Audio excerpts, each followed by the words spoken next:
What's going on, guys? In this video I'm going to talk about WrestleMania 8.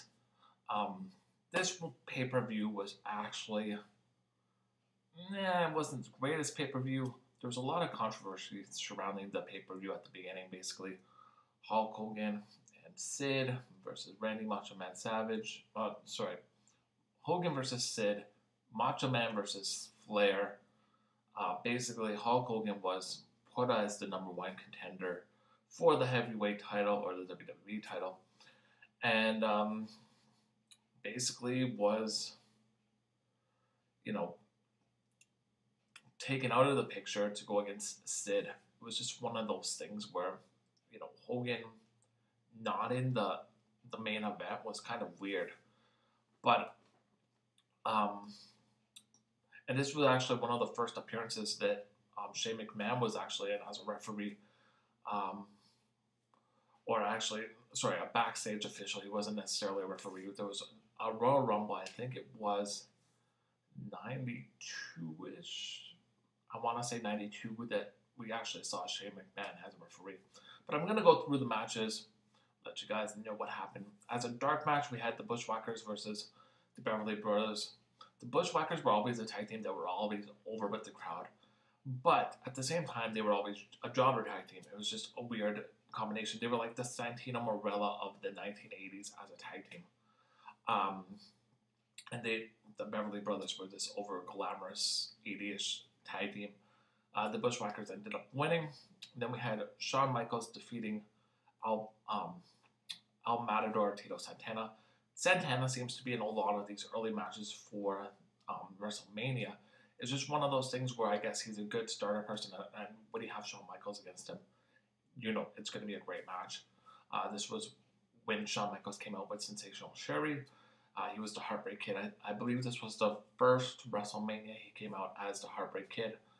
And Shawn Michaels ended up winning that match.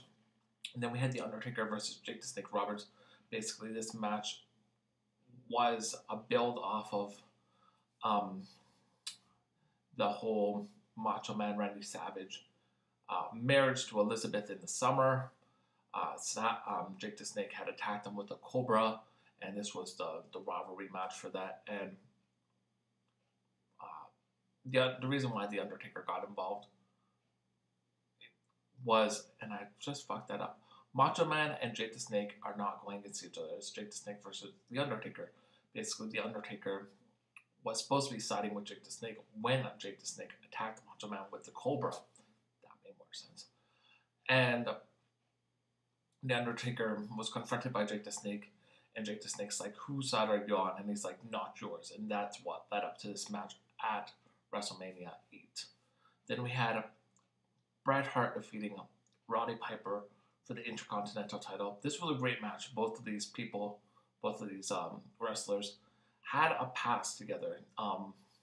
Basically, they grew up, Piper grew up seeing Bret as a child, and that was the whole thing, that they had this whole relationship, and they put on a great match for the Intercontinental title. Then we had an 8-man tag team match. We had Big Boss Man Virgil and Sergeant Slaughter.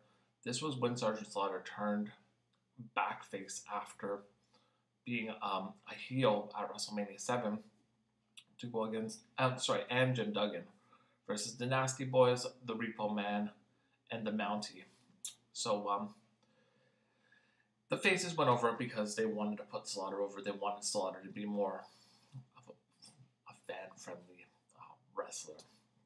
And then we had Randy Macho Man Savage going up against Ric Flair with Mr. Perfect in his corner for the WWF title. And Macho Man ended up winning the title. He had Elizabeth in his corner.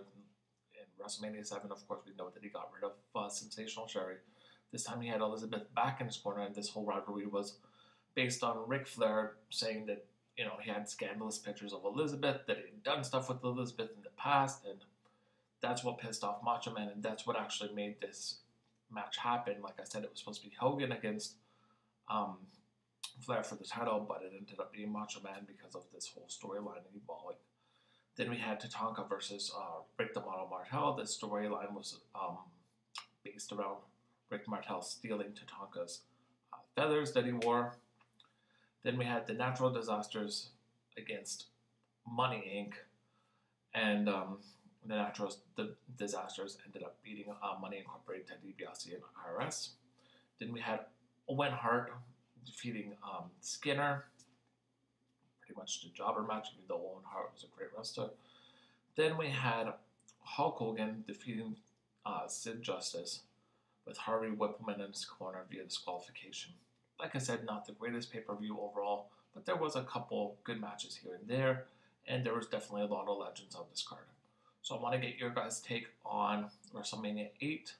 Comment below if you like this video. Definitely give it a like. If you're not subbed, definitely hit the subscription button above. And I'll catch you guys later. I'm out.